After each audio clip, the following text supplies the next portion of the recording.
இன்றைக்கி அருமையான ஆனால் ரொம்ப சிம்பிளாக பண்ணக்கூடிய 2 சைட் டிஷ் பண்ணலாம் வாங்க.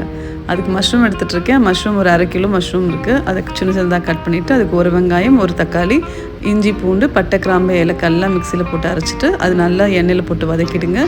வழக்கம் போல் மிளகாய் பொடி, மல்லிப்பொடி, மஞ்சள் பொடி, உப்பு போட்டு வதக்கிட்டு இந்த மஷ்ரூமை இதில் சேர்த்து லைட்டாக கிளறி விட்டுட்டு தண்ணி எதுவும் சேர்க்க வேணாம். அப்படியே மூடியை போட்டு க்ளோஸ் பண்ணிங்கன்னா அதுலேயே தண்ணி விடும். அதுலேயே வெந்துருச்சு. குயிக்காக ஒரு மஷ்ரூம் கிரேவி ரெடிங்க. அடுத்து உருளைக்கிழங்கு வறுவல் பார்க்கலாம். கொஞ்சமாக எண்ணெய் விட்டு சோம்பு மட்டும் தாளிச்சிட்டு உருளைக்கிழங்கு முதல்ல ரோஸ்ட் பண்ணிவிடுங்க. அதுக்கு நல்லா ரோஸ்ட் ஆன பிறகு உப்பு, காரம், மிளகாய் பொடி சேர்த்து நல்லா கொஞ்சமாக தண்ணி தெளித்து வேக வச்சுட்டு லாஸ்ட்டாக இறக்கிறதுக்கு முன்னாடி அடுப்பை கூட ஆஃப் பண்ணிவிட்டு பூண்டை பச்சையாக கட் பண்ணி சேர்த்துட்டு தம்மில் வச்சிட்டிங்கன்னா சூப்பரான உருளைக்கிழங்கு வறுவல் ரெடிங்க. இதுக்கு பர்ஃபெக்ட் காம்பினேஷன் தயிர் சாதம் தான்.